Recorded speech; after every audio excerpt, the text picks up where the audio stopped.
Hey everybody, it's a musical episode of Jukebox Zeroes today. Jukebox Zeroes. Everybody catch the flavor. Jukebox. I can't keep this. No, it's no. Oh, sorry. I thought this was. I'm sorry. A musical episode. I was way off my mark on that. Hey everybody, welcome to another episode of Jukebox Zeroes. I am Lee, And I'm Patrick. and we're back once again in the impenetrable fortress in Marlborough, Massachusetts, where we do our recording. Yep. Are my levels coming in okay? It looks like I'm very quiet right there. Oh, there we go. Oh, there we go. That's much better. Patrick, they didn't hear my show-stopping musical number That's that fine. I gave up halfway through. I will fix it in post, as always. Yeah, you see to it that you do. I will. Anyway, right. yeah. How's everyone doing today? How you doing, Lee? I'm doing okay. Just went to the dentist. My teeth are cleaned. They reenacted the movie Saw inside my mouth. Oh, excellent. Yep. Lots of poking, lots of prodding. How are you doing? I'm doing all right. I played a show last night, Bears for Years show. Oh, I'm awesome. How'd that go? Very well. Yeah. It was a lot of fun. I'm like 30-year-old hungover today, which is like, it's different from 20-year-old hungover. It's when you have like 3 glasses of wine and you're home at 11:30, and then like the next day you feel like garbage. Like, It's the difference between I had too many drinks and I watched too much Better Call Saul. yeah, I ate Wendy's before bed. You just like wake up like SpongeBob when he's like dried out. Fun times. Yeah. Anyway, why don't we introduce our guest? I will in a second, but we gotta get to that all too important thing we open every show with. It's time for the apologies section.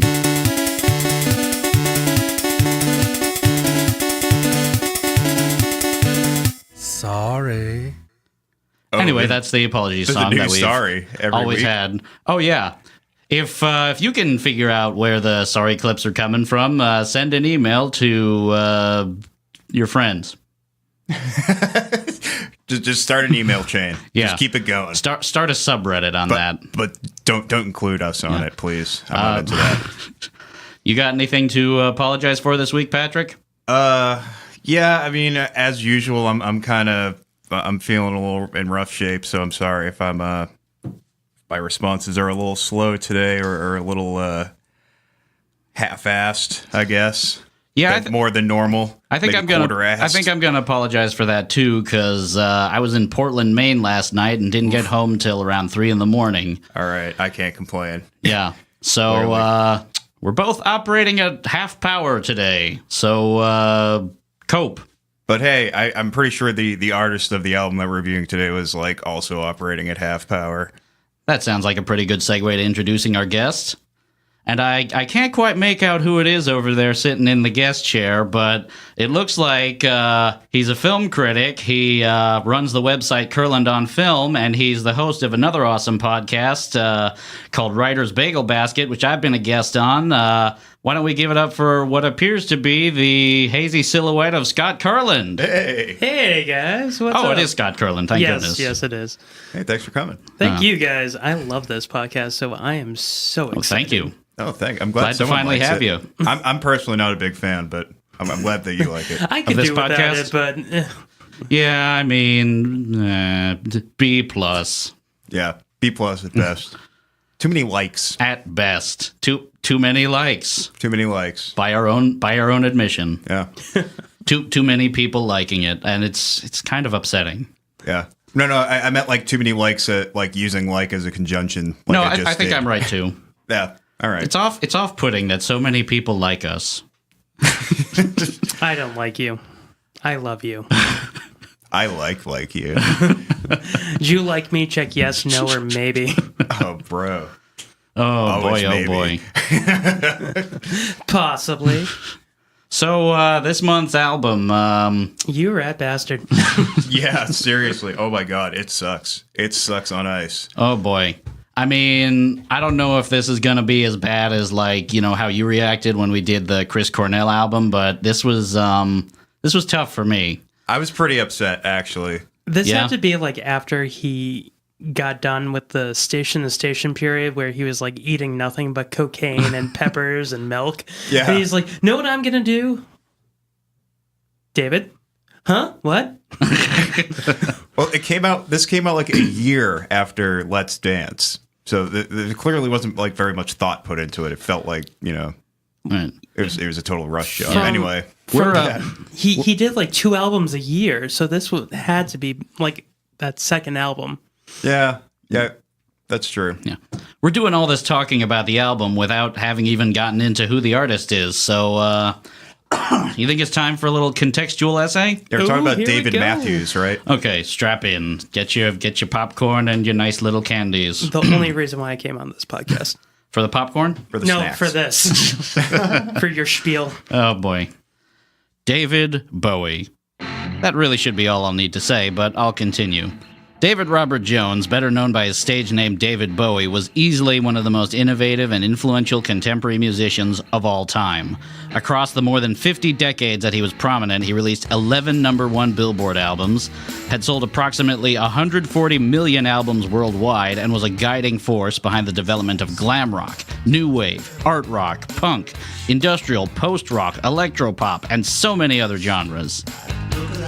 Many of his albums and songs have been listed as among the greatest of all time, and critics and historians agree that Bowie essentially changed what it meant to be a rock star at a time when the overtly masculine cock rock of the 1970s held sway.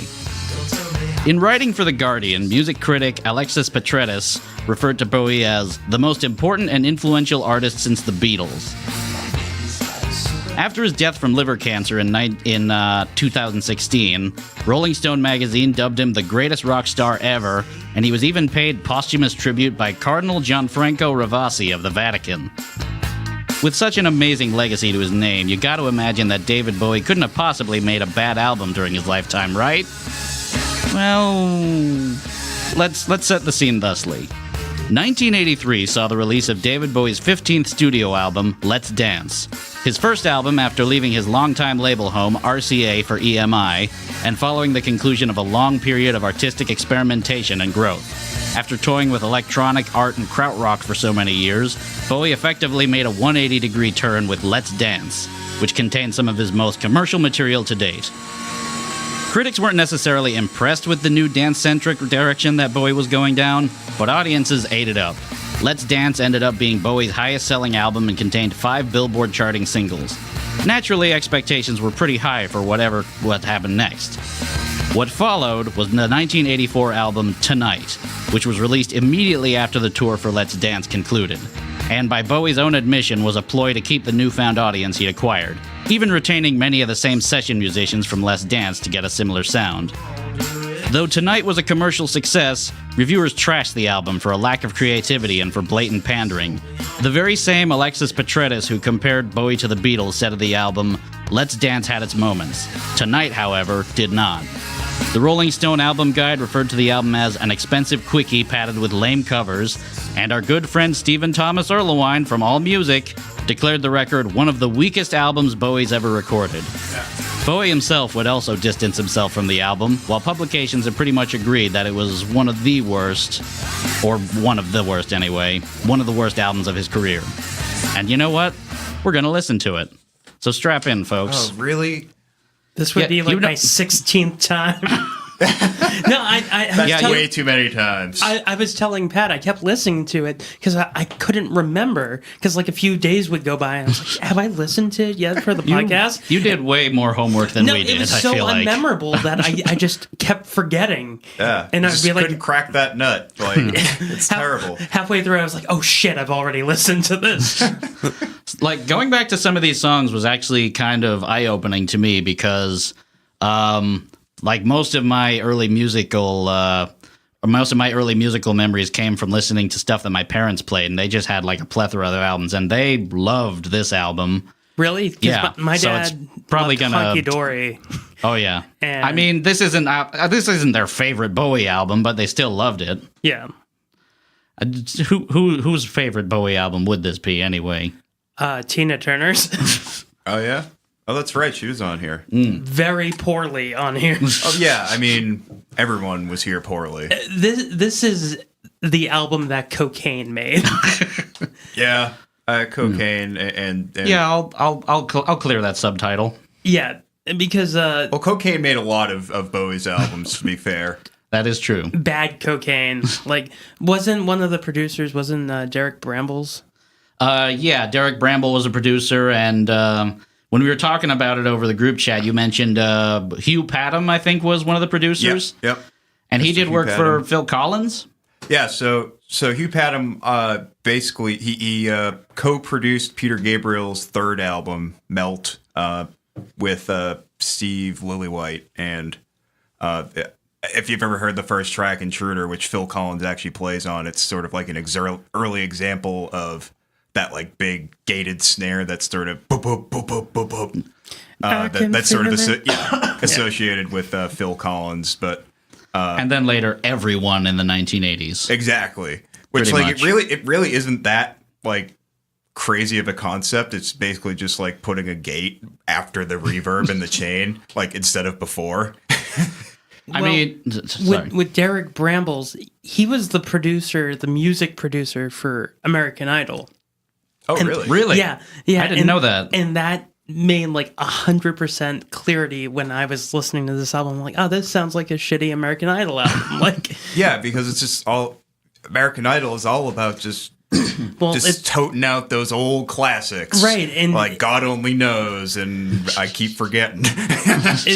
Which is still unclear to me if that's a Michael McDonald cover. I feel like that's a little bit, unfair. I mean, even I feel like there were a few very scant bright spots on this album. Few. Have you ever listened to, like, I don't know, Taylor Hicks and been like, "Yep, that's a memorable track"? I do No. love the Soul Patrol. Soul Patrol. Soul Patrol. Is that one of his songs? That's what he called himself. That's what his fan base called yeah. himself, I think. Okay. Yeah. Wow.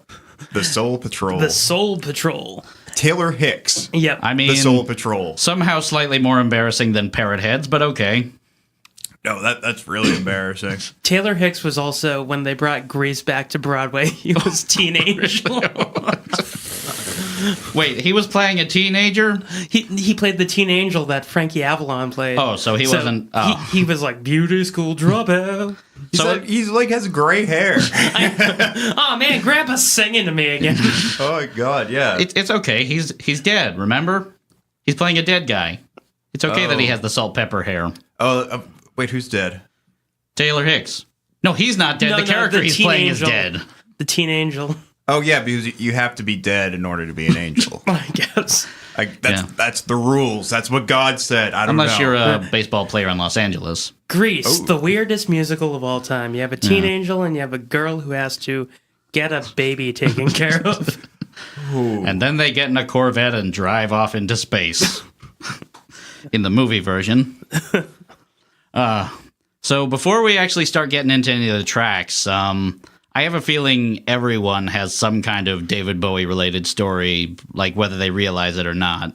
One I want to share with you guys. A couple years back, I was with a bunch of friends. Like we were going to do a karaoke night at a Chinese restaurant somewhere, and we met up with one of the siblings of one of my friends who's married to my brother now. And I'm pretty sure he doesn't want his name heard because he was very drunk and very high when we ran into him. So let's call him... David Bowie. David Bowie. Let's call him Sven. I don't know any Svens. Sven Nykes. I weirdly enough do know Sven, but... Anyway, we meet up and we get to the place. It's not time for karaoke yet. There's still maybe 20 minutes left before the dinner hour is over. So we're just sitting around by the bar, taking in some drinks and listening to the overhead music. At one point, Under Pressure starts playing by David Bowie and Queen. Classic song right there. And the whole night, I should mention, Sven has been just Scare sort of quotes, just Sven. has just been David Bowie the whole night. and this starts playing, so we just think this is a golden opportunity. Just go, look, Sven, David Bowie's playing. No reaction whatsoever. So then the whole song just like slowly starts going. We forget about it. And when it gets to the part when it hits that big bridge, right when they're going, this is our last dance. This is our love dance. And then in the one pause between where it goes right back to Under Pressure from like the other side of the bar, I hear Sven go, David Bowie! I knew it. I knew that was going to happen. That's fantastic. I So hope- he had no reaction when you were like, hey, it's the song. And he was like, in retrospect, that makes me think that he did it on purpose. what faked That makes him indifference. worse. That makes him a douchebag. Wait, say that he faked indifference on purpose to Maybe. fool us? Maybe he wasn't nearly as high and drunk as we. Maybe he was the puppet master. Oh, yeah, he just took. Played right he into just his pulled hands. your strings. Pull the strings. He's the master of this situation. You don't even know. He's a modern day Rasputin.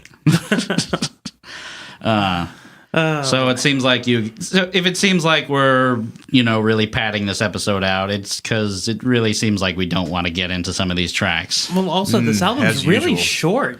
Yeah. It is pretty short. I mean, even by like the standards of when albums barely, broke 40 minutes, this is kind of a short album. 35, right? You said it was 35? Yeah, it's 35 minutes. I threw it on like an hour before you guys got here. For the first time. And my wife was here like right before she left and was just like, what the fuck are you listening to? I'm working! This is for work! Which like she's not a huge fan of David Bowie, but like this is not the example album to show her. Oh, no, at it's all. not. I grew up in a David Bowie household. Like my dad's three biggest things that I would listen to are the Beatles, Springsteen, and Bowie, which is a weird Brit sandwich right there. Like, the American man is right in the middle. The American meat. America. And he had this mixtape that was like mainly David Bowie, and it was different albums. And I think he did have the cover one of the tracks that's on here and there. I'll say it when we get to there. Oh, yeah? But I just remember him playing this mixtape in like 1992, and then Young Americans comes on and he goes, I've seen him in concert, I'm like, I don't know who this is. I'm 4 years old. Oh, boy. He's trying to like impress a 4-year-old with his like music taste. Like, hey, It's like I saw David Bowie right in the Ziggy Stardust period. I don't know what any of those words mean. put on Raffy.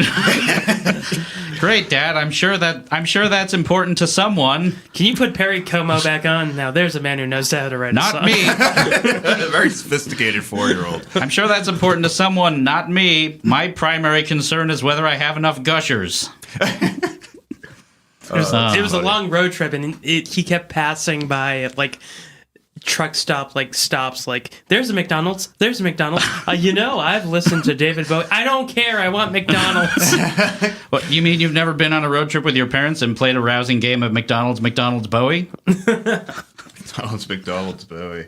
All right. I love Bowie. I actually really only started getting into him kind of recently. It was when I got my Spotify subscription, and I was like, I'm gonna like dig into this guy's discography for once and Play a little catch up. yeah. late I than basically never. just like went from the top, from his first record all the way through up until Scary Monsters, and then I kind of dropped off there. But Hunky Dory is like one of my favorite records of his. Yeah, it's a good one. Yeah. I think Life Aquatic with Steve Zissou is what got me into David Bowie. Oh yeah, because it had all those covers by So George on it. Yeah. But how it ends with doing the Buckaroo Banzai Yeah. walk and talk. I was kind of getting into Eno and like Talking Heads around the same time too, and that they were kind of all in the same wheelhouse. Yeah. Or, That makes sense. Yeah, the same corner of the globe. So anyway, how you guys feeling about actually getting into these tracks now? Let's do it. Yeah, let's rip this Band-Aid. All right, so we're getting into track number 1. This is one of 3 major singles off of the album. This one is called "Loving the Alien."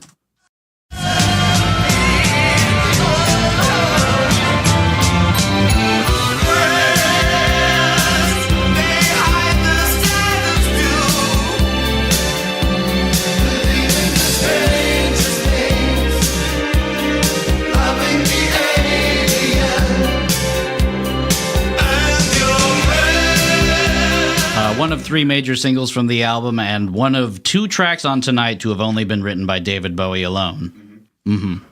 It's weird to hear a song like this on so disliked of an album because this, in my mind, is actually a pretty good song. It's not bad. I like it.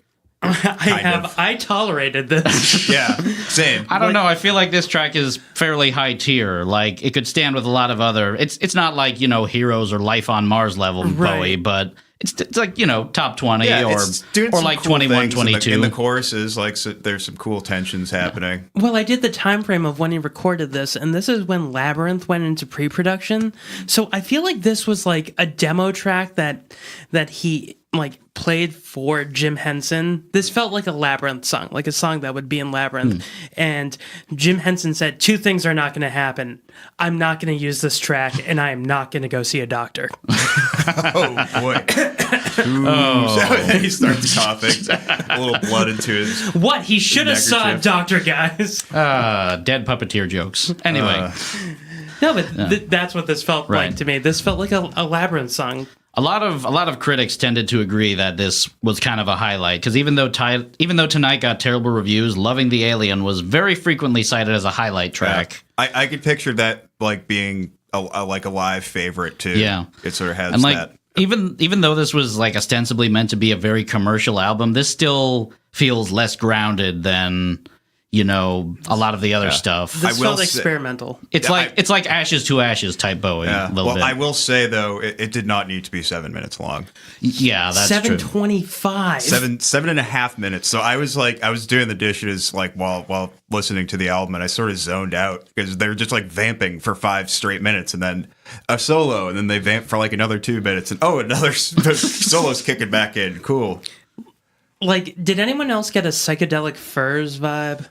Because like a little from bit. The production, for sure. The opening track sounded like very Love My Way. Like, with the xylophone. Yeah, the xylophone. I was actually going to mention like the vibe, like the Psychedelic Furs vibe I got from it came from there's like marimba all over this album, and even Bowie's voice. He's like trying to do Richard Butler. Yeah, a little bit. Loving the alien, love my way. Yeah. As with much of Tonight, David Bowie wasn't totally satisfied with this song, to no one's surprise. You think? There's an interview where he makes mention of a much better demo version that was recorded before production on the record got underway, and the power vocals from the original got lost amongst the overproduction on this version. Unfortunately, like I tried looking it up on YouTube, there seems to be no record of that demo track anywhere. Kind of like Steely Dan. When Steely Dan recorded like the perfect album, and then they lost the master tracks. Oh yeah, the second arrangement. There's no like clean version of that song anywhere. Only like really fuzzy demos. Yeah. What a shame. Yeah, especially for a band like Steely Dan. Yeah, it's kind of cool actually because it's so lo-fi. It's like kind of proto vaporwave. I thought you meant it's cool because we don't get to hear it. That too. For the longest time when I heard this song, I thought it was referring to like a literal alien. This is true. I might have just had like The Man Who Fell to Earth on the brain, but then when I looked it up on Wikipedia, it said this is a song about anti-religion and all that sort of stuff. And I was like, oh. That's the alien? The alien refers to the unknown. It makes so much sense. Wait, David Bowie likes the mystic? Get out. He uses metaphors? Who would have known? Like, when it first opened up, it felt like it was kind of like a shitty song used in a movie, like the theme song of a movie, like a bad Eddie Murphy movie, like The Golden Child. Because, like, I was just getting that vibe of, like, a bad comedian driving a Chevy Nova trying to solve a crime. Like, and get home in time for Christmas with his family. Yeah, exactly. Exactly. It's funny you mentioned that on Labyrinth. We're doing the original version of this album. We're not doing the special edition version, but the special edition includes 3 bonus tracks, including a track from the Labyrinth soundtrack. I forget which one. Didn't listen to that one. Yeah. And in my opinion, one of the most bizarre Bowie collaborations I've ever seen. It was a track for the film The Falcon and the Snowman titled This Is Not America, and it was David Bowie paired up with Pat Metheny Band. What? Great. Yeah. That's a weird one. And I mean, I like Pat Metheny Band just fine. I actually saw them in concert one time with my dad, and it was pretty good. But you know, with David Bowie? Yeah, I mean, I like peanut butter and I like pickles. But, But The Falcon and the Snowman, that's like a political thriller movie. Like, I'm not even familiar with it. it's bad. So, just to sum the whole thing up, I will just say also, really digging that bass line. Yeah. It's a good bass line. That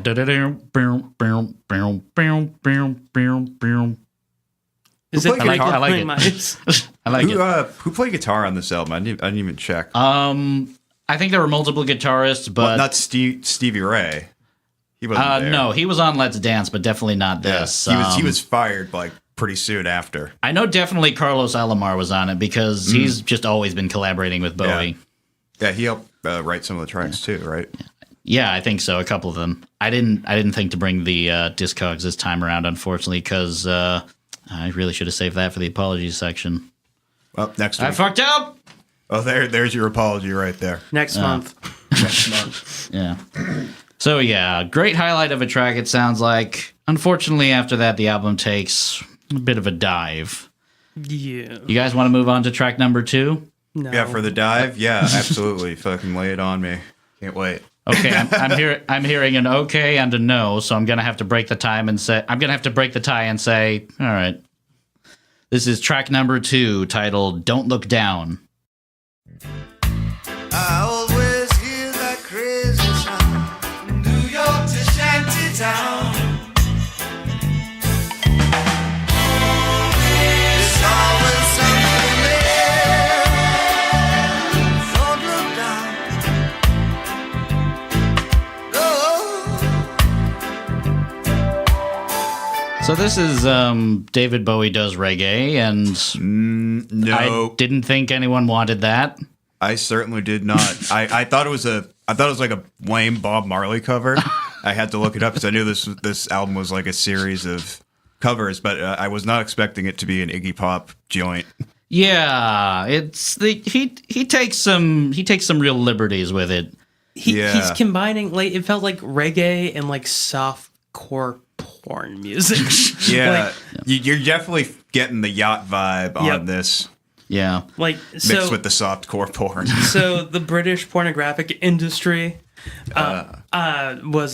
gave this platinum, and this really put the P in the pornographic. Like, oh boy.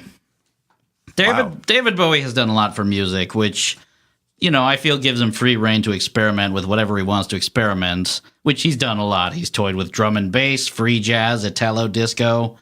Listening to him tackle reggae just feels off-putting. and like about 10 years too late.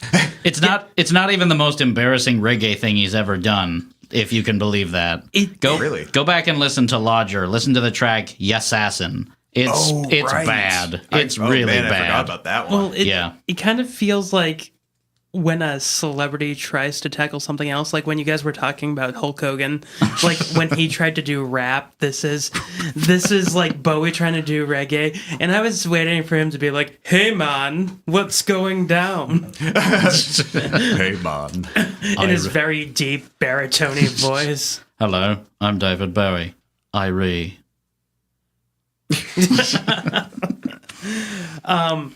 Why is he going to the grave of Rudolph Valentino, silent film actor? Like, some of the lines in this track don't make sense, and Iggy wrote it, right? Yeah, that's why. Yeah, but like, Right. like when I think of Shantytown and like South Africa, I don't think of Iggy Pop and I don't think of David Bowie. Yeah, as usual, Iggy Pop, touching on things he probably has no business touching upon. Right. South LA, maybe. Yeah. As we've just mentioned, this track was not written by Bowie. It was originally written by Iggy Pop and James Williamson. It originally appeared on Pop's 1979 album New Values. For comparison's sake, here's a little bit of the original. Look down. They're making sort of crazy sounds.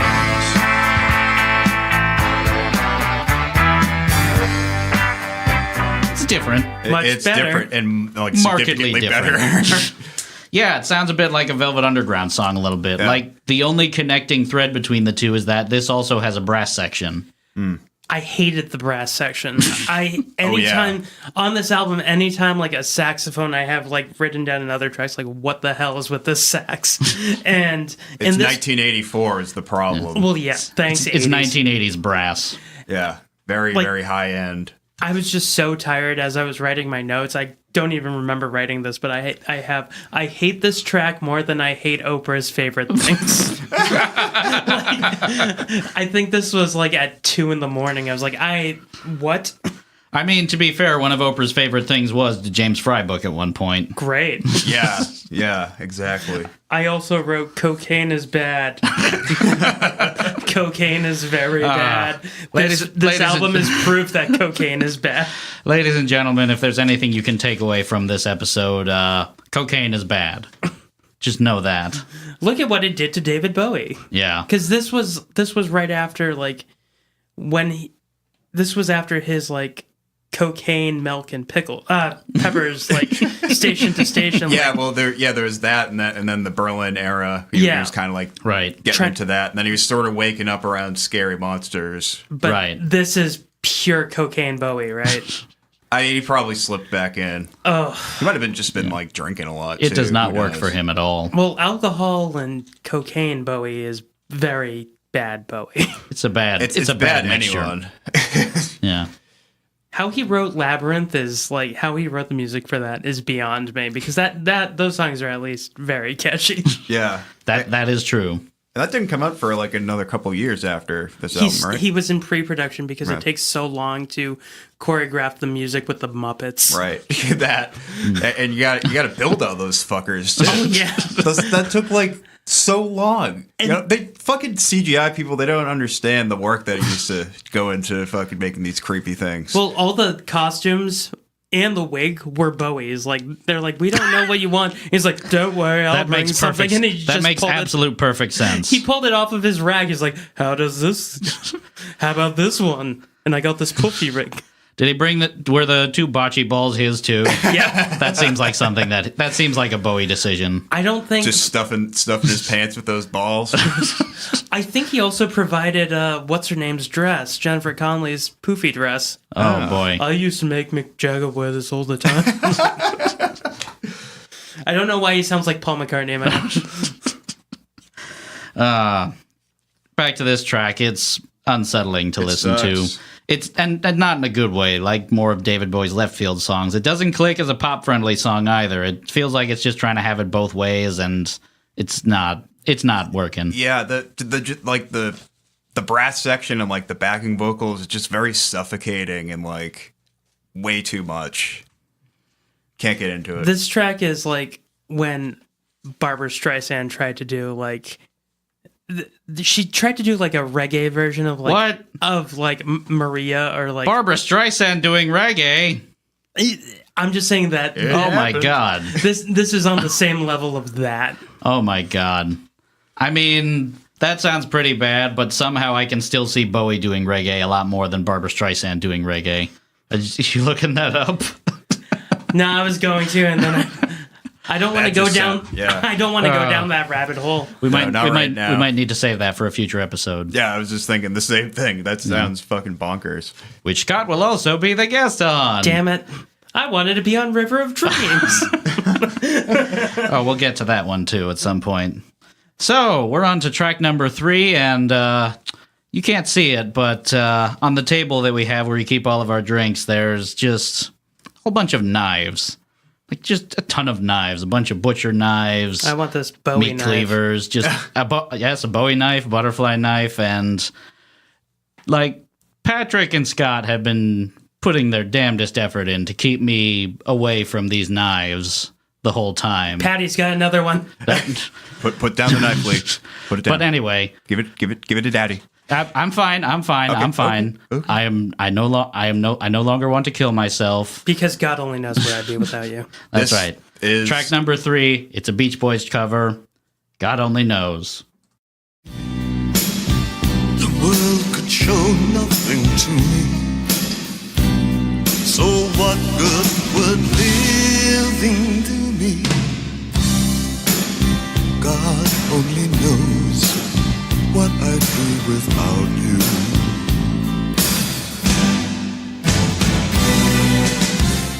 This is a goddamn travesty. Still knife. better I want than that Elvis knife. I'm taking the No, knife, no, guys. no, Give me no, the no, knife. put it down. I want that fucking Give it to me, knife. give it to me. No, give it to me. I'm fine. He's got another I'm one. fine. You're not. I'm You're, fine. you're, Guys, you're not I'm getting out guys, of this. I'm fine. Okay? I'm fine. Be even finer once I get that knife. Give me the fucking. Come on. Come here, you little rascal. Okay. All right. This fucking sucked, huh? Oh yeah. We were already slowing down energy-wise with Don't Look Down, but now we've taken what little energy was left and skidded to a halt with this listless and tired-sounding Beach Boys cover. Very listless. I was like really upset because this was my wife and I's song. This was like what we danced to as our first Really? dance. Yeah, Oh, God only boy. knows. Not the David Bowie version, obviously. The Beach Boys version. And yeah, she was, like I said, she was like upstairs when I was listening to it and just like really, really upset. Like, what the fuck God are you damn doing? This is like the only track I like? Question mark. Tolerate? Question mark. Nope. I hate this. But I do have to say, like, crazy 80s Bowie is still saner than trapped in his bed, Brian Wilson not moving. Very true. That is a fair comparison. But I mean, that last track was cringy to listen to, but this one just reaches uncomfortable levels of cringiness. Well, I hated that last track so much. I think that when this came on, I was like, better. He was trying way too hard to be different, but also like it followed the structure like almost too close to the letter. To the letter, like including all the like the changes were the exact same, and like the little like doing those things, but like in the tempo of this like whatever shuffling down the road song. His voice is too baritone to sing this, where the Beach Boys have this nice falsetto. Yeah. And is it just me, or is he delivering that like way, like really putting it on way thicker than usual? Like the way he's singing it sounds like he's singing it the way someone who would do like a parody of David Bowie would be singing it. Christmas ham and a half. He's fucking a hamburger. He's just ham central. Well, his voice is getting so deep in this track, it's starting to go into Nick Cave territory. Yeah, I think he does the thing in this one too. The Count Chocula. Yeah, there we go. You know what this song I kind of thought it sounded like? It sounds like just, I mean, it doesn't so much sound like David Bowie covering, God Only Knows by the Beach Boys, so much as welcome back to CBS Presents the 1980s tribute to Brian Wilson featuring David Bowie. Oh, yeah. I will say that this version is still better than Elvis Costello's version, where he did a version? He basically did this. Oh, no. So basically, it's like when you make a copy of a copy, it's like taking a clone and cloning that clone. Oh, it's like, no. I shouldn't be alive, master. So he did Bowie's arrangement? Yes. Oh, come on, dude. Well, why? because Costello has the same voice style as Bowie, so yeah. Like you can't find it anywhere unless you search YouTube. Like he did it for like an episode of House. Oh yeah, that's. I totally remember this now. Because he did covers that episode. He did that, and then he did "Beautiful" by Christina Aguilera. So oh yeah, so boy, it was oh boy. So it was it in the same episode? Yeah. Which one was that? I don't remember. I think it's the one where, I just remember him driving away on the motorcycle, looking really pissed off. That was so many episodes. Yeah. That's. We watched that show all the way through. It gets really rough towards the end. So Elvis Costello was also part of CBS's tribute to Brian Wilson. But I feel like if he's doing God Only Knows, then Costello would be doing like Wouldn't It Be Nice or like Good Vibrations. I'm not sure I want to see that special anymore. Elvis Costello just doing the entirety of Smile, Vegetables. Oh, I wonder how that would sound like. No, I don't. We don't want to get into that. If I had to pick a word to describe the overall feel of this song, it would be detached, which is appropriate considering how comparatively few of the contributions of the album were by Bowie himself. It's the first album where he didn't play any of the instruments, and the majority of the songs weren't even written by him.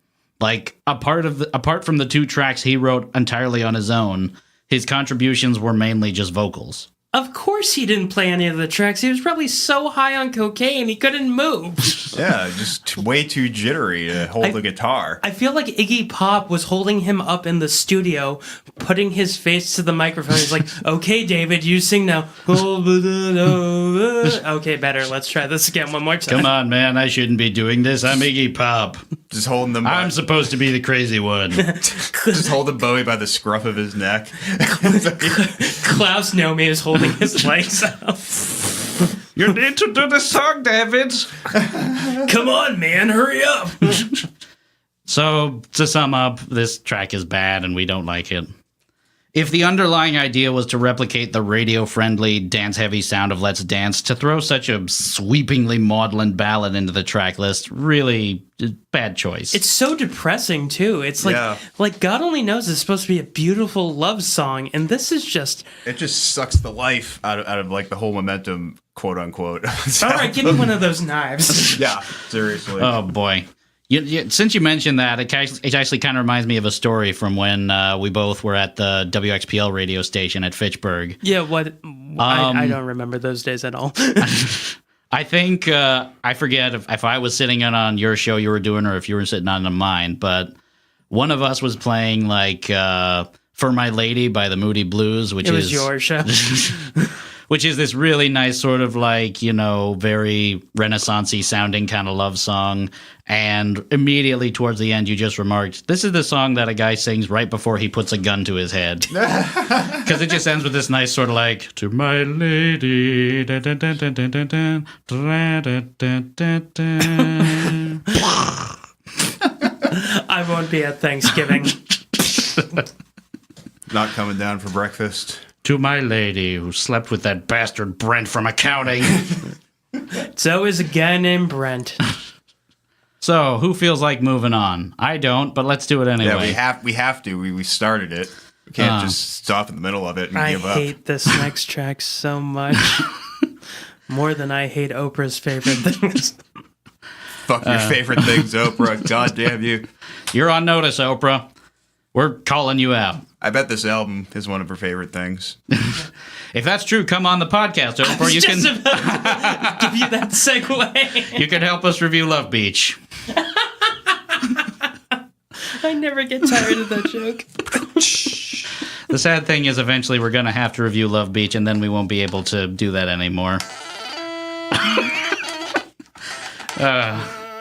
Mackie, you guys are doing Love Beach? Gotta go. Mackie on drums. Yeah. This next one, it's another Iggy Pop cover. It's Tonight. Everyone will be alright tonight.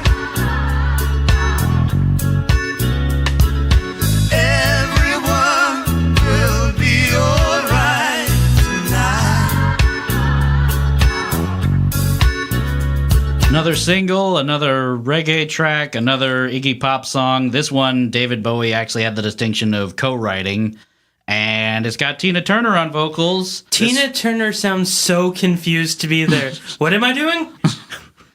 And this might be the worst reggae track, come to think of it. It will not surprise you guys to learn that once again David Bowie took some real liberties with covering this. Want to hear the original? Yes, please. Everything will be alright tonight. Everything will be alright tonight. I almost forgot what music sounds like. That was way better. Yeah, I know, right? It's from Lust for Life, right? And David Bowie co-wrote this song too. And he can't even like reinterpret it. Iggy Pop sounds so much like David Bowie on that track. Yeah.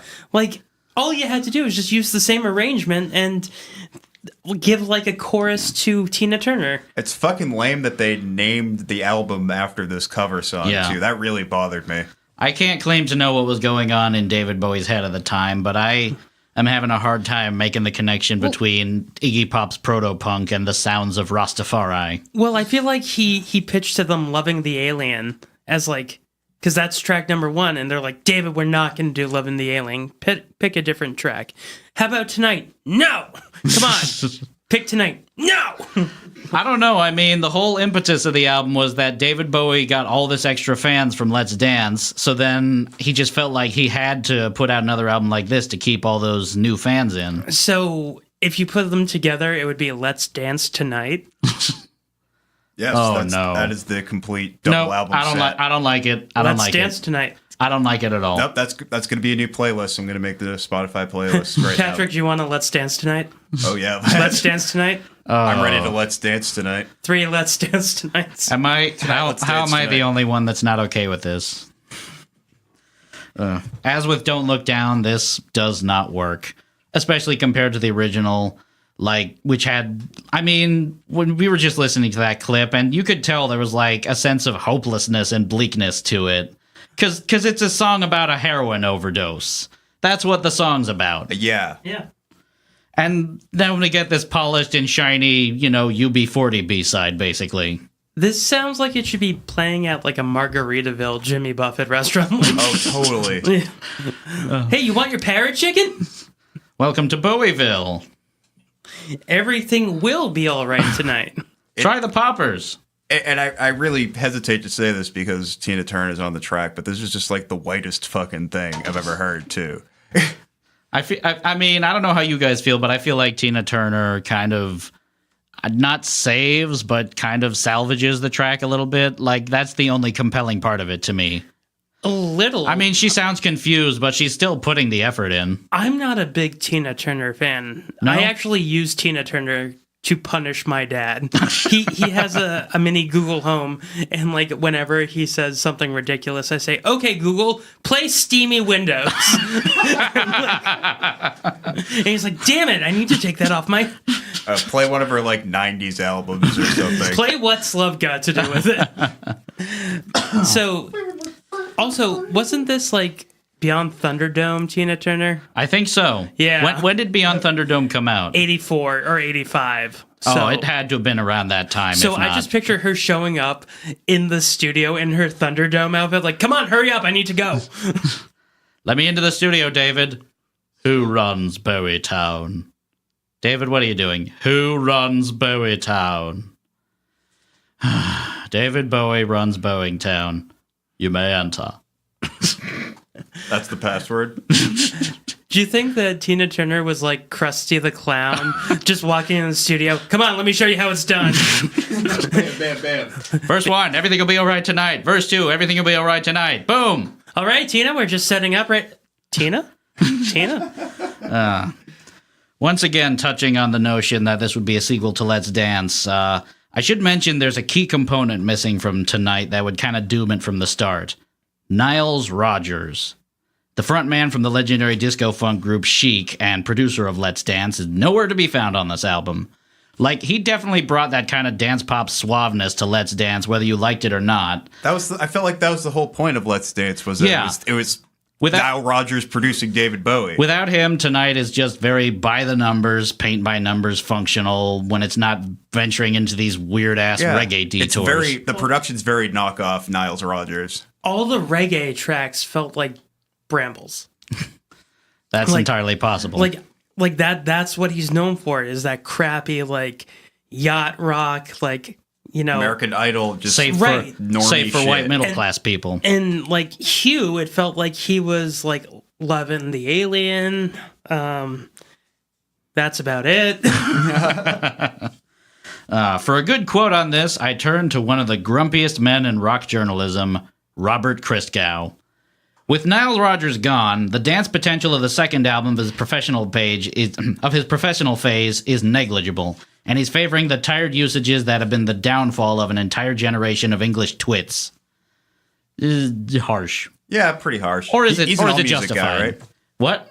All music. I think some of his reviews have been on All Music, but normally he's just kind of like a freelance guy. He's been on like Rolling Stone and stuff, and he's definitely got that reputation of being like one of the more cantankerous reviewers out there. Yeah. If he's ever Massachusettsly, what should he do? Well, Scott, since you mentioned that, he should come on the podcast and help us review Love Beach by Emerson, Lake and Palmer, their seminal disco album. I'm sure he'd be really thrilled. Yeah. to come up to Marlboro to review a shitty ELP album. With just two random people in a house, in an apartment full of cats. Yeah. As I listened to this track, I wrote down, this went double platinum? Did it? Yeah. Yeah, it did go double platinum. I mean, even despite of the critical drubbing it got, it was commercially successful. Right. I mean, it did its job then. Nowhere near as commercially successful as Let's Dance was, and the album immediately following that pretty much ended David Bowie's commercial ventures. Yeah. But that's for another episode. Oh, but the fucking, what was it that came out in 87? I'm spacing on the name. I can't remember. But I always get these two albums mixed up. Like I thought that Blue Jean was on the 87 album. They're both equally reviled. That's the one with China Girl, right? No, China Girl's on Let's Dance. Yeah, China Girl was on Let's Dance. Because there is one track on here that sounds like that. Yeah. We'll get to that in a little bit. Yeah, this track's not good. It's not very good, like at all. No, sir. I'm not a fan. I really I think that's about all the airtime we need to give that. For the reggae, I have to say David Bowie. That works. That checks. Never Let Me Down is the name of that album. Okay. Right, that's it. Never Let Me Down. Did that even have any singles on it? Because I think that just came and went, and it just not really. Loving the Alien. Wait a minute. Day in, Day Out, Time Will Crawl, and Never Let Me Down, which all reached the UK top 40. But I can't say I know any of these fucking songs. Because I know Bowie was that nearly destroyed him. He came back 2 years later by like producing the Pretty Woman soundtrack. Like and he came back like a year or two later doing Tin Machine too, which was like completely different. It was like kind of a more rock band, and he wasn't even the lead singer. But I just remember like the Pretty Woman soundtrack. He did Fame. He redid Fame for Pretty Woman. Boy. And then, like, that sounds necessary. Gary Marshall is like, David, help me do this album. And he's like, this is a movie soundtrack. I was mentioning this before in the group thread where it just so ironic to me that Bowie was he was on the vanguard of creating what would be popular in the 80s, like new romantic, new wave, right? Influenced so glam. much of it, and glam. But he himself like really fared pretty terribly. Like aside from Scary Monsters, like that whole decade just sucked for him. If he stuck to that more psychedelic furs vibe, like he did with like Let's Dance in the beginning with this, I think he would have been successful. Well, he's a ham, but like it works because he does it in like such a campy setting, and it's weird too. But like when he does this like straight ahead yacht rock shit, it just sounds like fucking lame, like Tony Orlando, it's pandering. That leads to our next track, Tie a Yellow Ribbon Round the I would pay good money to hear Bowie sing that. Unfortunately, you cannot anymore. Bowie does Andy Williams live at Branson, Missouri. My huckleberry friend. I was just... Andy Williams. We don't need to listen to that. I have been to Branson. We do. I have been to Branson, Missouri before, and went to one of those variety shows that they had. It wasn't Andy Williams. It was Yakov Smirnoff. No, I'm blanking on the name. But it was. But we were there on a field trip. Our high school's jazz ensemble. We were there for like a nationwide competition.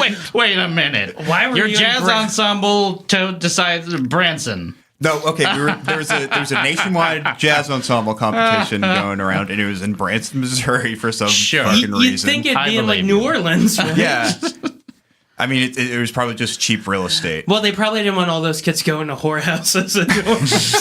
Yeah, Branson, it's the Ned Flanders Las Vegas, Yeah. right? And it really is. And we went to like one of those like variety shows, and it was, we're all from Massachusetts, and there were like people from all over the country. So like, from Louisiana or Missouri, just a lot of people from the South, and like the culture there. It's not like St. Louis, which is like a little more Rust Belt. It's definitely more south. St. Louis is a city. Branson is like, I want to say An anomaly? Yeah. Right? The culture there is very much like very hokey south. It's okay. And yeah, like they like, cracking jokes, variety hour, like, and like, we're like, what the fuck are they Did you see doing? Glenn Campbell? Was it Glenn Campbell? It wasn't Glenn Campbell. Oh man, I'm blanking Hi, on I'm the Glenn name. Campbell. Who are all you people? Too soon. Oh. It was Jim. I want to say it was like Oh my Jim God. Stafford. Oh, I was gonna say, was it Jim Neighbors? No, I wish it was Jim. Well, surprise!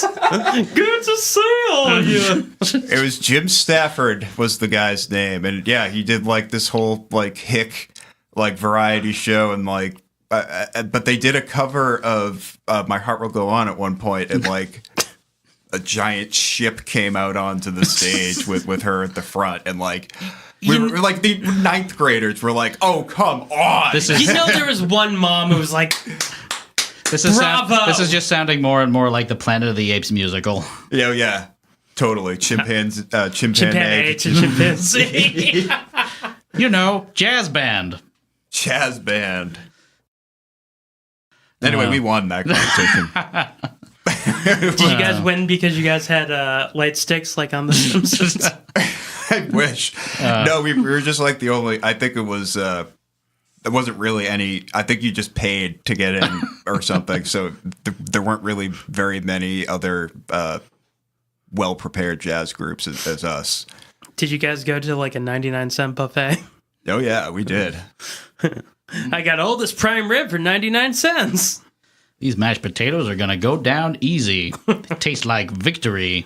We went out to breakfast somewhere too, and it was really weird. There was like not karaoke, but you could request songs for this woman to sing to karaoke. Really? Basically. Oh my God. When I used to attend the NAB show in Las Vegas, there was a woman who did that. Like, they hired this woman. You would go through a karaoke book, and she would sing for you. Yeah. Was she dressed as Cher?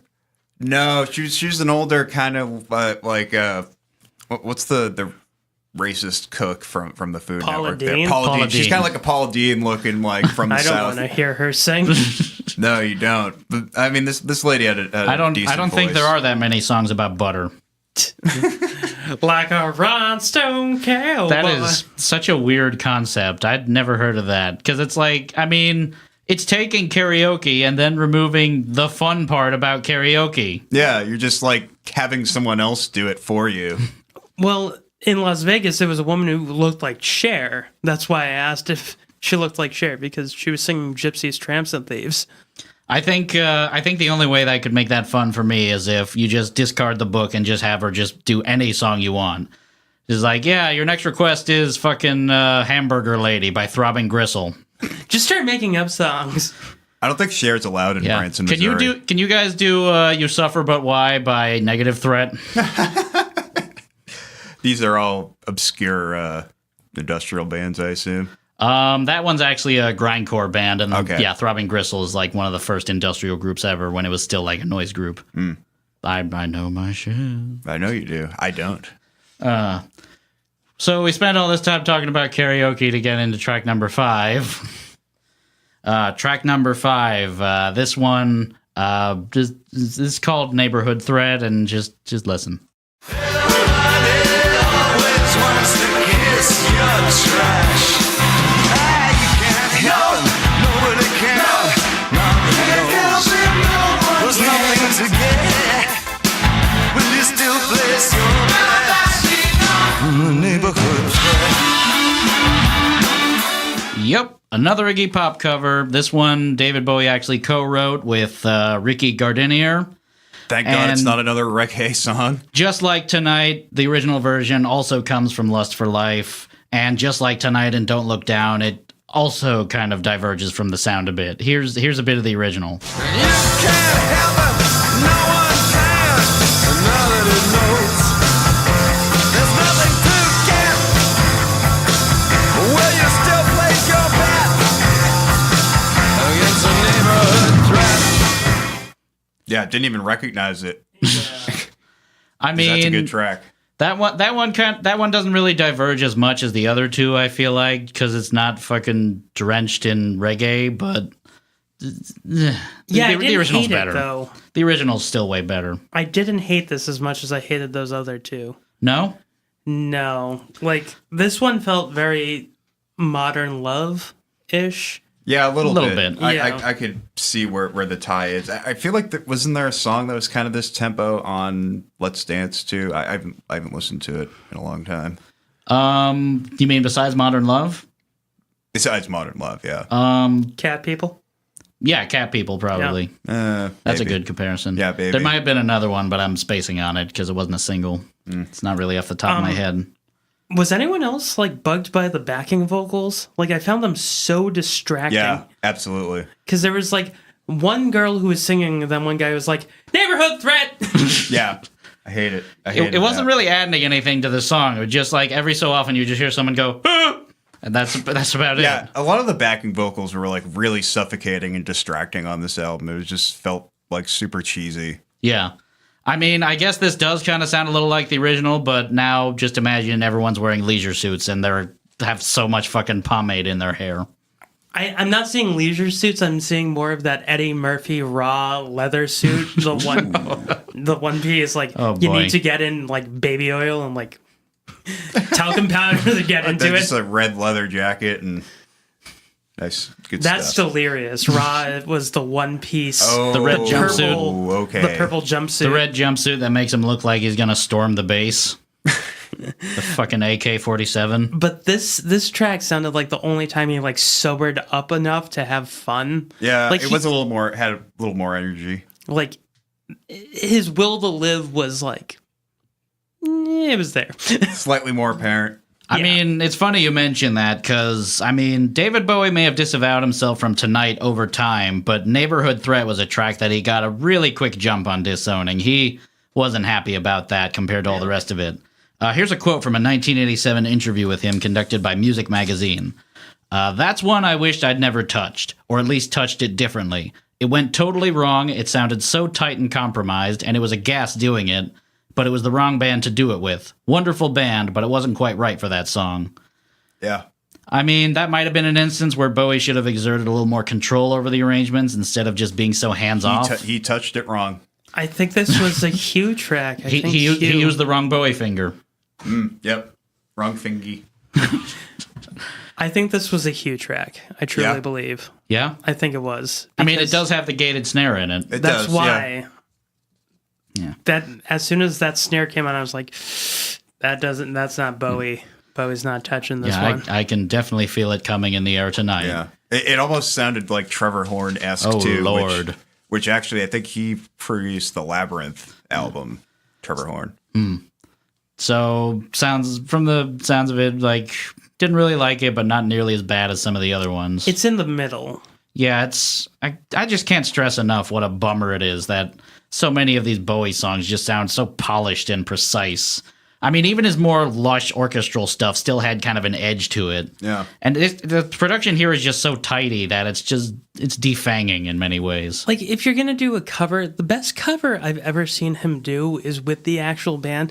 Remember after he had his heart attack in, like, 2005, 2006, he performed with Arcade Fire and he did Wake Up. Oh, yeah, that was really good. That's a good cover because the man almost died.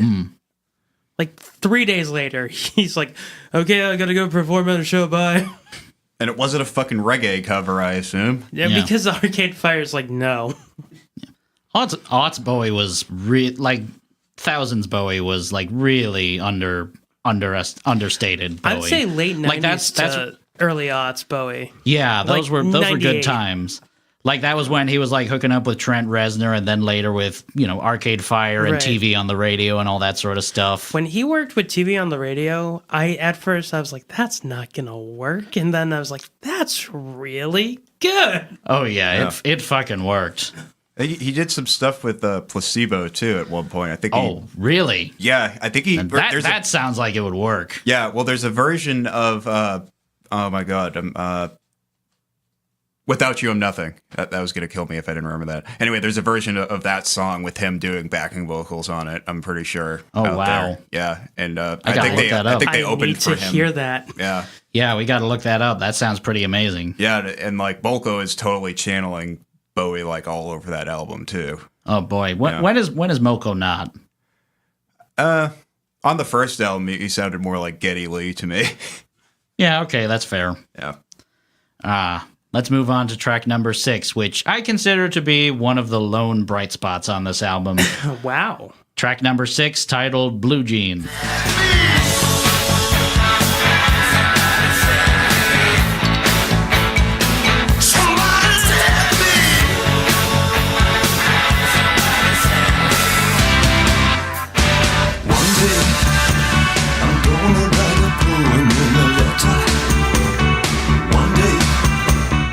So it took us 5 fucking tracks, but finally something good, at least in my mind. something I resembling a really David like Bowie this song. single. This know- song is good. I know I told you, but in the thread, did I say this? I heard this song in the last 2 months. I've heard this song on the radio 3 times. Really? That's I don't think nuts. you mentioned that. I know I mentioned it to you when we did Musical March Oh, right. I remember now. on Writer's Bagel Basket. Hey, Anyways, save it for the plugs. no, but like I was listening to 92.5 The River, and Yeah, it seems like it would be a river song. yeah, and it came on, and then like an hour later it came on again too. I was like, who's DJ? Like, did they mean to play China Girl? For those of you listening in, I don't know, Helsinki or something, The River is a local Massachusetts radio station that specializes in quote-unquote adult alternative music. Ooh, yeah, and this is certainly an adult alternative. Oh, yes. Definitely an alternative to all that reggae failure. So alternative. Yeah. I So don't know how adult. you guys feel about it, but I fucking love this song. I And actually those- do like this song too. those staccato horn bursts throughout it will just always feel so And there's classic some to me. xylophone. I like Yep, it. more marimba. Yeah. I like it, but I don't love it because the first lines when he goes Blue Jean, I just met a girl named Blue Jean. I'm like, West Side Story, Maria. But I liked it. But that saxophone again. Whoever was doing sax on this album was having way too much fun. Yeah, they needed to dial it back. Dial that sax right on back. I'm actually I'm actually looking over at your notes right now, and it has under 3 underlines. It just says that sax again. It's like that goddamn saxophone. Get out of here! And right below that it says, guys, her name is Blue Jean. Like, shouldn't this be a sadder song if her name is Blue Jean? Yeah, I mean, what the hell, Blue Jean's parents. Please, we don't need a like low tempo reggae cover of this. So would Please her not. whole is that her first name Blue Jean, or is her first name just Blue and her last name Jean? Like Jean is her first name and her last name is Blue. Or I her think reputation she's is Chinese. Well, that would make sense if this is like the sequel to China Girl. Exactly, Yeah. right. Or Blue Jean because that's her reputation. She'll give you blue balls. Or she's just sad. Either Sad or. because of all the blue balls she's been giving. We're very woke. I mean, I like this song. It's definitely my favorite on the album, not to give that away, but something I've started to consider, like listening to it a bunch of times. So far, the only songs that I've had unequivocally positive things to say are the 2 songs that were the biggest hits off of tonight for Bowie. This one and Loving the Alien. And that just makes me wonder, do I like these songs because they're good or because they were big radio songs? I don't know. A little bit of both. I think because they were meant to be big radio songs, they put more, I want to say, effort into it. It's almost like misleading how stronger those 2 songs are compared to the rest of the album. Like if Yeah. only they put the work in, like It's only 8 songs. Like, they could have done that. I feel like those 2 songs didn't need to be on an album like this. No. Like, if they just took maybe some of the weaker tracks off of Let's Dance and just replaced them with these, that would make Let's Dance probably even better than it was. Because I did ask you, because I never heard of this album until you brought it to my attention. And I was like, is this like a B-sides and covers album? And then, yeah, it's a B-sides and covers album. It is, but it isn't. Like, Column A, column B. Yeah. I mean, it wasn't meant to be, but like it objectively is. So yeah, just to close this one out, I could do without the 20-minute music video. Moving on. Oh yeah, that's right. Yeah. There's a whole like thriller storyline to it. It was superfluous, unnecessary. I couldn't get John Landis to direct this, so I got the next best thing. Me. Fred Durst. Didn't Julian Temple direct it too? Yeah, Julian Temple directed it. And me. That's the main part. Don't bury the lead. It's me, David Bowie. Julian Temple, that's a weird choice to direct this. Is it? Because Like, what else has he done? Okay, so Julian Temple is like he's an indie director, but he's very like David Lynchy and very experimental. I don't think he's ever had a big hit film. But his daughter is Juno Temple, who is do you guys see Atonement? I did. She was the redhead girl. Oh, yeah. Bite it. You have to bite it. That was yeah. Wait, she was like the younger or like the 15-year-old one the 16-year-old. or 16-year-old. Yeah, yeah. Yeah, the one that Benedict Cumberbatch. Yep. Moving on. Anyway, number 7. This one is titled Tumble and Twirl. But even in springtime, it's a rich slice of life. So send me a letter. I reply with a broken stare, the dusky mulatto, and nylons and tattoos, hot juice and cold bottles. Okay, so I don't know if this qualifies as a hot take or not, but I kind of like this song. I mean, it's pretty goofy. Yeah, I mean, it's not a great song, but, you know, not too bad. That's Definitely as far as I'm to go. What? Like do you know what I just realized as I was listening to this track?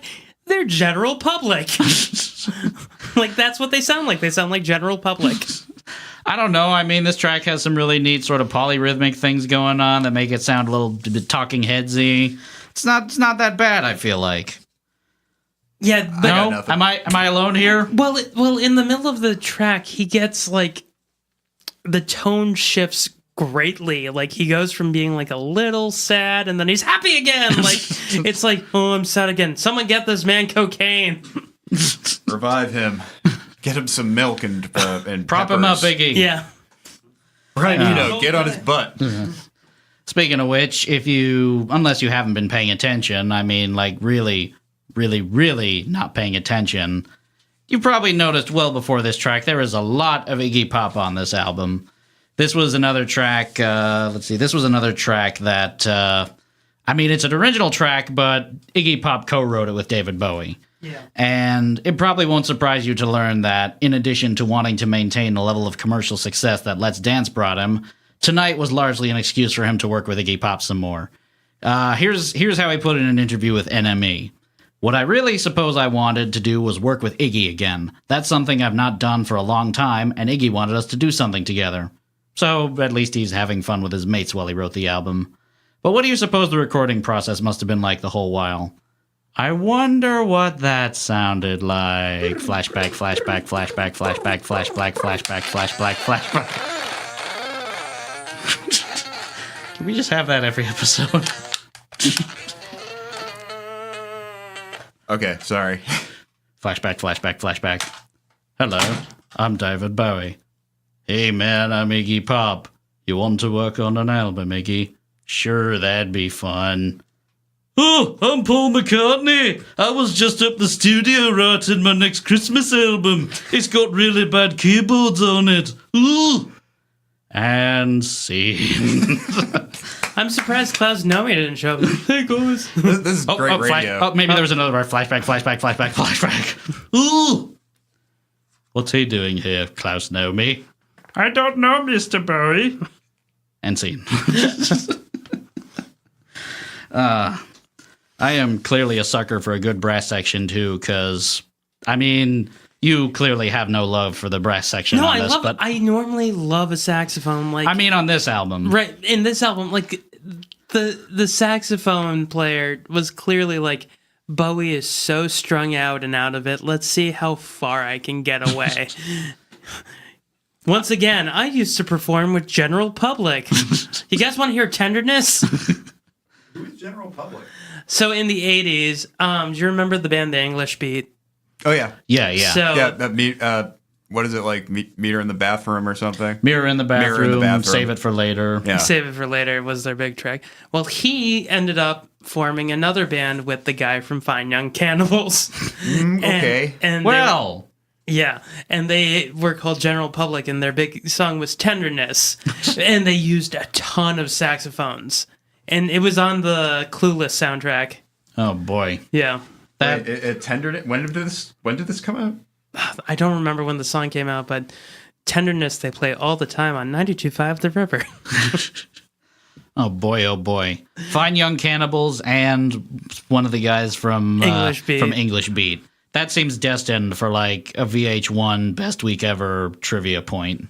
Yeah, I'm pulling it up now. Hold on. I'm waiting for this ad to go. Oh, this is highly illogical. It sure is. I just need to know. Let's play it on my Bluetooth speaker upstairs. Oh, I know this song. Oh, Yeah. holy shit, yes. Doesn't it sound like that? Yeah. Yeah, so much so. It's like a Modern Love ripoff, too. That's Yeah. what I always think of when I hear that song. Because I always thought that that song Tenderness was Modern Love. Yeah. Yeah. They're really way too similar. And I was like, where the hell is David Bowie? When are we going to get to the fireworks factory? That's so funny. It's funny you mention that because, I mean, this song and the next song, I mean, as much as I like this song, I feel like there's a trend in this album where, like, the tracks on Tonight are basically just inferior versions of better songs from Let's Dance, you know? Oh, yeah. I mean, Neighborhood Threat sounds a lot like Modern Love, but not as good. Blue Jean, even though I liked that track, sounds like a not as good version of China Girl. Mm-hmm. Even Loving the Alien sounds a lot similar to Without You and Cat People, except not as good. Loving the Alien, I can see Cat People, but I totally get like a psychedelic furs on that one. Like, it sounds like Love My Way. Yeah, I get that vibe too, especially with that metal Like percussion. 75% of it is the marimba, I feel like. Like as I was listening to it, that track made me think of Love My Way, and then I was like, wait, that song was also in Call Me By Your Name. Ah, great. Now I have that image again. The story of a boy and his stone fruit. James and the Giant Peach, right? No. Okay. No, in Call Me By Your Name, the psychedelic furs, that song, Love My Way, is like a huge driving force of the film. And he's confused and ends up doing something to a peach. Right. Oh. James and the Giant Peach, right? Oh, dear. Oof. So anyway, I like that track. It sounds like you guys didn't really like it quite so much. It was fine. Like, compared to, like, all the other tracks on this album, it's in the middle still. Yeah. I mean, I will cop that is not a great track, but I still kind of liked it. But here's a track I didn't really like so much. That's pretty boring, not to give that away. Track number 8, I Keep Forgetting. Keep forgetting you don't love me no more. I keep forgetting you don't want me no more. Keep forgetting that you told me that you didn't want me around anymore. But this too. Yep, it's another cover. This one by a cover by 60s soul singer Chuck Jackson. I forgot to bring a clip with me, unfortunately, but it really doesn't veer that far away from the original like the other ones did. Yeah, I mean, I didn't get a chance to take a look at it, take a listen to it, but there is a bit of ambiguity in that this is Michael McDonald also released a song called "I Keep Forgetting" and like has a That very wasn't similar. That wasn't a cover of the Chuck Jackson song. That's though, was the it? thing. That's where I got confused. But like, only that like main hook is similar. Oh boy. But its similarity to Jackson's version resulted in Lieber and Stoller being given a songwriting credit. Well, I'm shocked that it wasn't a cover for Michael McDonald because that's all he does. Yeah, Like, that's not true. He wrote that song for Van Halen. Wait, he wrote a song for Van Halen? He absolutely did. Oh, yeah, Wow. It's on remember when, 1984. Wow. You know it. It's What one a of the Fool big- Believes? Jump. No, not Jump. Get up.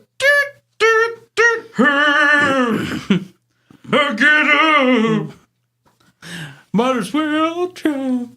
I think it's I'll Wait. Yeah. Yeah, it was written by... No wonder I don't by the remember band and Michael McDonald and produced by Ted Templeman, who also produced the Michael McDonald album, Who Cares? What a fool believes.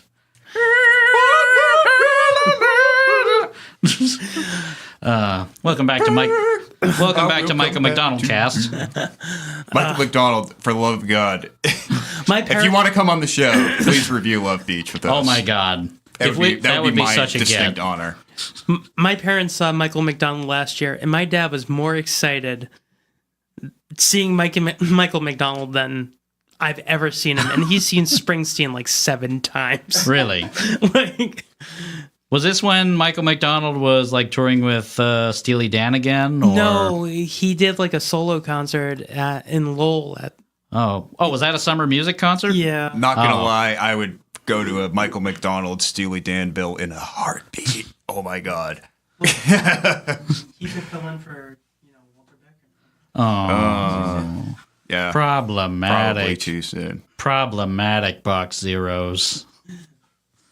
Yeah. Sorry, good boys. Feeling. Yeah, we're not so good today. We're in rough shape though. We're For this track, I give up on humanity. Also, a xylophone? I mean, why not? all over. Yeah. No, There's I know been it so has, much but, mallet. If the sax was too much, this is the track where the xylophone is just. I mean, they answered. You're like this whole time you were just shouting at him, "Enough with the sax!" And it's okay. Well, xylophone. It said, bring back the sax. We can only use these like random 3 instruments. Also, he's way too happy about having a broken heart. Like, Yeah, it's oh, it's I way keep too forgetting you dumped me.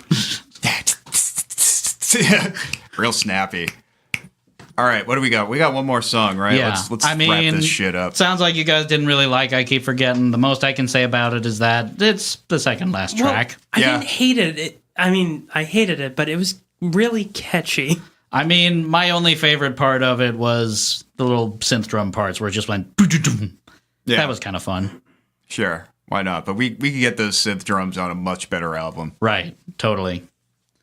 Anyway, we're finally at the home stretch. It's the last track. It's the last track. Thank It's God. something. It's a bit of a doozy. Track number 9, Dancing with the Big Boys.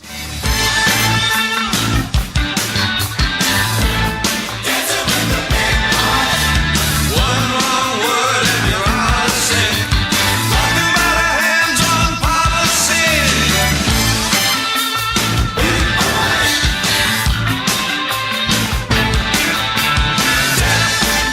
I've said this before, but like I can't take you seriously if you're going to call yourself the Big Boys, the Proud Boys. Is this song about Mick Jagger?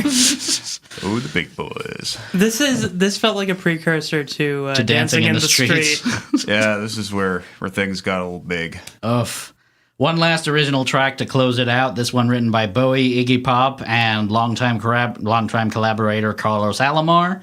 And after so much Iggy Pop on the record, we finally get to hear Pop on the record performing alongside Bowie himself, I think. Because their voices sound so similar that Yeah. you can't tell which one is which. Right. You just get this weird double tracking effect. I really wish I was watching The Snowman. That's a David Bowie thing that I wanted to see. So Yeah, I was when we got to this track, I was like kind of half listening, like doing some more housework, and yeah, before I knew it, this album was over. That's like the only positive thing I could say about it. it didn't wake you up when they just all of a sudden went big boys. No, I mean I'm always saying big boys around the house anyway, talking to my cat. Where they go like full Super Bowl shuffle. Super Bowl shuffle. I'm David Bowie. I'm in the groove. My ball playing's really smooth. Well done, well done. Mark my words, we will review that sometime. I can't wait. A whole sports music episode. So, of all the tracks on tonight, this was one of the few ones that David Bowie actually defended. It may What surprise is you to wrong learn. with you? Again, here's an excerpt of an interview from Rolling Stone magazine, 1984. There's a particular sound I'm after that I haven't really got to yet. I'll either crack it on the next album or retire from it. I think I got quite close to it on Dancing with the Big Boys. I stayed away from experimentation. Now I think I should have been more adventurous. And with Big Boys, Iggy and I broke away from all that for one track, and it came nearer to the sound that I was looking for than anything else. Really? Which was like it sounds like a supermarket orientation video. It does. This was the riddle that you solved?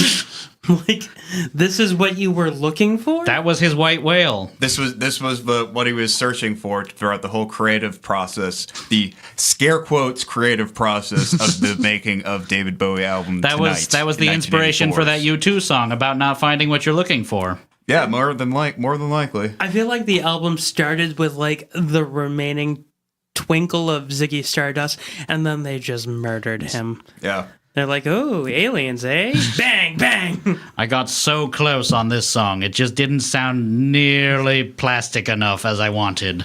This is beyond plastic. This is like Disney Channel. We're approaching on. Yeah, this Kids Bop. This is pure Kids Bop. Oh boy, oh 80s boy. Kids Bop, yeah. Because this would be the track that'd be on, Kids Bop. You can dance with your moms. Dancing with the big boys. I'm a big boy. You sure are, Billy. I did it. Are you I guys changed my diaper. Are you guys? It's funny that you mentioned Kids Bop. Are you guys familiar? I'm pretty sure I told you about it, Patrick. Are you familiar with a very short-lived Disney Channel inspired group called Dev 2.0? No. Okay, so basically what it was, there was this girl group called the A-Teens from like really, really early aughts that scored a couple of hits by basically... They were the ABBA kids, right? Yeah. And basically the Disney Channel teamed up with Gerald Casale and Mark Mothersbaugh of Devo to do that again with Devo songs. No. Yes, this existed. This was a thing, and they basically took all the Devo songs about like masturbation and consumerism and turned them into songs about snacks and boys and dancing and where are the knives? I want the knives. Give me the knives. No, get those back. Just give them You don't one. get to, there's no easy way out for you, okay? You have to suffer with the rest of us. Jesus. Really? Like, I'm guessing Whip It was the big one? Yeah, I don't remember, but I'm pretty sure they turned that into a song about whipped cream. Yeah, I mean, it's about domestic abuse, but sure. Well, that's an entire other episode in and of itself. I prefer Waylon Smithers' cover. Oh, me too. Licorice Whip. I said whip it. Whip it good. So we've finally reached the end of this bizarre, incalculable journey of an album. So what do you say we get to our final thoughts? Patrick, do you consider this album to be a worst of all time album? You know, I was tossing the idea around in my head because I really, really did not have a good time listening to this. But I can't call it the worst album of all time because I do kind of like Blue Jean and kind of like the Alien song. So it sucks. It's not the worst. It's definitely the worst David Bowie album. I think I haven't listened to a lot. I really haven't listened to a lot of his 90s catalog. But from what I've heard, it definitely doesn't go in this sort of lame direction. So, yeah, not the worst of all time. Yeah. What do you think, Scott? Do you consider this a worst album of all time? This is not a worst album of all time, but it is probably David Bowie's worst. I agree with Patrick on that one. However, with that said, It's the worst saxophone playing. God, I hate that sax, and I usually like the saxophone. I don't know. We haven't reviewed a Kenny G album yet. No, we can't do Kenny G. That's just just think of like having to listen to a Kenny G album all the way through. Do you really want to do that? Okay, that's fair. The things I would come back for: Michael Bolton, not Kenny G. No, I would do Michael Bolton. Speaking of, Pat Metheny had some like, I remember this being like an internet meme like way back before memes were a thing. Like there's this quote going around from Pat Metheny where he just like totally trashes on Kenny G. Yeah, that's kind of funny because, I mean, he trashed him for being, smooth, clean, precise jazz, and that's kind of the same thing that Pat Metheny does. Yeah, he's not that much better than that. It's like maybe one click to the left better. Like, Pat Metheny group is like the one tolerable smooth jazz group out there. No Chuck Mangione. Okay, the other tolerable. Yeah. I'm going entirely by appearances on King of the Hill, of course. The other day, I was driving to work, and a guy passed me, and he was like stalking a strip mall, and blasting from his car was Chuck Mangione. I was like, that is creepy. I will say Chuck Mangione is the best artist out there with an album cover of someone hugging a trumpet. It's a mellophone or flugelhorn. It's a flugelhorn, right? Yeah. My apologies. What were your thoughts? As for me, I take back what I said earlier when I said the reason I don't like the album is that the tracks were inferior versions of better Bowie songs. I have a new reason. With the exception of like one or two tracks, take any of these songs and just remove Bowie from the equation and replace the vocalist with like another, obvious figure of 80s mainstream pop like Huey Lewis or Phil Collins or Kenny Loggins or someone like that. Would you notice like Ian Curtis? Would you notice a sizable difference? I mean, it might even be even better than the ones that, David Bowie. It wouldn't be good, but it would be that kind of enjoyable cheese. If Kenny Loggins did it, it might have been his best album. I mean, Don't also, need you anymore, Messina. Around the time this album came out, too, there were so many artists out there that were taking all kinds of inspiration from Bowie's most experimental periods. They were just starting to come into their own and really stretching the boundaries of pop music, just like Bowie had. And he really should have been able to flourish among all those 80s weirdos. You got like Grace Jones or Gary Newman, Oingo Boingo, Ultravox, that kind of stuff. Yeah. But instead, he went down this route. And even though it worked for a little while with Let's Dance, it's pretty apparent that like Tonight just drained him. This is his Herbie Hancock album. As I mentioned, I really liked Blue Jean. I'm loving the Alien and kind of like Tumble and Twirl. So I'm not sure if I can call this a worst of all time album, but it's teetering. Yeah. It is teetering It's really pretty badly. stinky. Yeah. And like for an artist that I respect as much as Bowie, it's just disappointing. It's just fucking disappointing. Like, you should be better than this. I kind of respect this. What I really respected about Bowie was that he would sort of just follow his creative whims and like, fuck whatever persona he crafted. Like, nope, he's just gonna shatter that and move on. Because he was just a wants to chameleon. grow and move. He was a chameleon, and he wanted to grow and try different shit. And like, maybe he was trying to put on like the commercial hokey act for a bit. It was terrible at the fans' expense, and just like a total waste of time. Right. But, yeah, it's disappointing. Oh, yeah, absolutely. But I'm glad he bounced back though.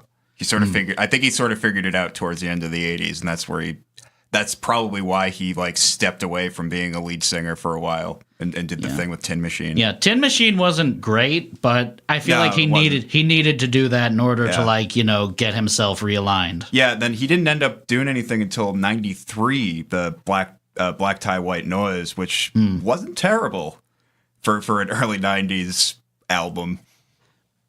Yeah, I mean, some of Bowie's 90s albums were actually pretty good. Yeah.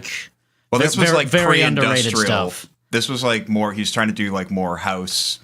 Yeah. One One of my all-time favorite Bowie songs is a 90s song, The Heart's Filthy Lesson. What album's that off of? I forget. It was like very early 90s though. It wasn't Black Tie White Noise. It might have been directly after that. Yeah, the 95. The one that Eno produced in 95, which I'm blanking on. We do our research here at Jukebox Zeroes. You can do it. Just do it at home. Play along at home. Yeah, you guys do it. We sat through this album. You do the fucking work. I'm just blanking on like the names of everything today. I don't even care anymore. No, I'm just my brain cells they're dwindling. Oof. What would you say is your favorite or least bad track on this album, Patrick? Probably Blue Jean. I'm gonna say it's Blue Jean. You know, I knew the song beforehand, and like I don't love it, but definitely don't hate it. It was kind of a nice break to have a song that I could slightly tolerate for like 3.5 minutes. Right. Scott, what's your favorite or least bad? I can't believe I'm saying this, but Loving the Alien, like. No, I can get behind that. Because, like, when I first listened to it, I was like, how bad can this album be? And I was like, oh, this isn't terrible. And then, Don't Look Down came out. And I was like, oh, I get it. So it's not just going to be a whole album of this. Right. So, I guess Loving the Alien. Yeah. My favorite is Blue Jean, but Patrick already said that, so that's not special. That's fine. We can have samesies. Yeah. Hand-holding club. Patrick, what is your least favorite track on the album? Oh, this is the tough one. It's probably Tonight. It just sucked. I was just really, really hating it and like couldn't wait for that song to end. All right, Scott, what is your least favorite? Don't Look Down. From New York to Shantytown. Yeah, God, that would have been my other choice. Yeah, and like. As I pointed out before, like, it felt like the things that he was saying didn't make sense. Like, I went to the grave of Rudy Valentino. Like, what the hell, man? You're David Bowie. I mean, those were Iggy Pop lyrics, but... I know, but, like... He should have vetted them, He could have filtered them out a bit. He could have put his David Bowie-ness on it. Like, we should change his lyrics a bit. Well, and also when Iggy Pop sang it, he kind of mumbled it because, like, it didn't come out as like Iggy Pop and Lou Reed, in my opinion. Like, when they sing a song, you're not really paying attention to what they say. Yeah. When David Bowie sings a song, like, you listen to every like word coming out of his, I'm trying not to say cocaine infused mouth, but you. I definitely, I would sit in on a story time with David Bowie. Absolutely. I would, I would want him to read me bedtime stories. Absolutely. More so than Lou Reed. But David Bowie is like this beautiful golden god voice. Yeah. You're not paying attention to Iggy Pop. So with a track like Don't Look Down, you're not. You're paying too much attention. You're paying way too much attention. It's way too up front. And you're trying to ignore the reggaeton. Yeah, not with an Iggy Pop or a Lou Reed. Then you've got a Lou Reed album like Lulu where you're paying attention to him against your will. Oh, yeah, because they just have him right up front. Or like Stephanie says. My least favorite track was God Only Knows. I mean, God only knows why he picked that track. Yeah. You forgot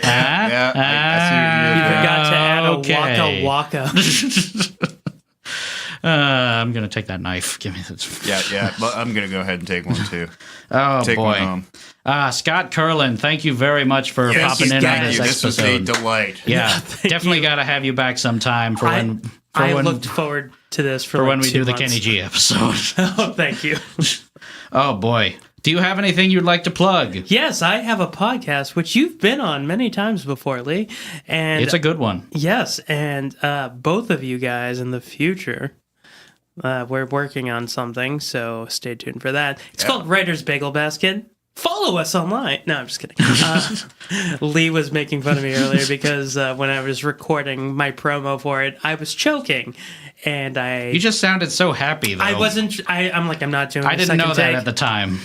But I choked through it, and I sounded happy. But yeah, you can find me at Writer Bagel Basket. It's very impossible spelling. It's at WRTR Bagel BAGEL Basket BSKT because they don't let you have enough characters on Twitter. Those bastards, I hate Twitter. And you also do movie reviews. I do. That's KurlandOnFilm.com. And I think the most recent one is either Isle of Dogs or A Quiet Place. Cool. Very cool. You got anything coming up you want to talk about, Patrick? Not really. No. At this point, I'm just kind of I'm getting back into doing some writing and obviously doing things with my other podcast, Old Men Yell at Cloud. Another good one. Yes, that is a great one. Oh, thanks. Yeah, I mean, we're still doing that. That's about it. Very cool. What about you? I got this podcast. I guess if you want, go check out lowellspin.com, where I write a monthly interview article with members of Lowell's local music scene. And that's it. Okay, cool. That about does it for this episode of Jukebox Zeroes. Our theme song is Sunny Day by the band Froggy and the Friendship. You can check them out at froggyandthefriendship.bandcamp.com. If you've got an album you want to suggest for us to review or would just like to leave some feedback or a comment, email us at jukeboxzeroespodcast@gmail.com. You can find us on Facebook at facebook.com/jukeboxzeroespodcast or on Twitter at twitter.com/jukeboxzeroes. You can find us, rate us, review us, and subscribe to us on Apple Podcasts and Stitcher, and our archive main page is jukeboxzeroes.podbean.com. That about does it for this month on Jukebox Zeroes. I'm Lee. I'm Patrick. And remember... Bye-bye.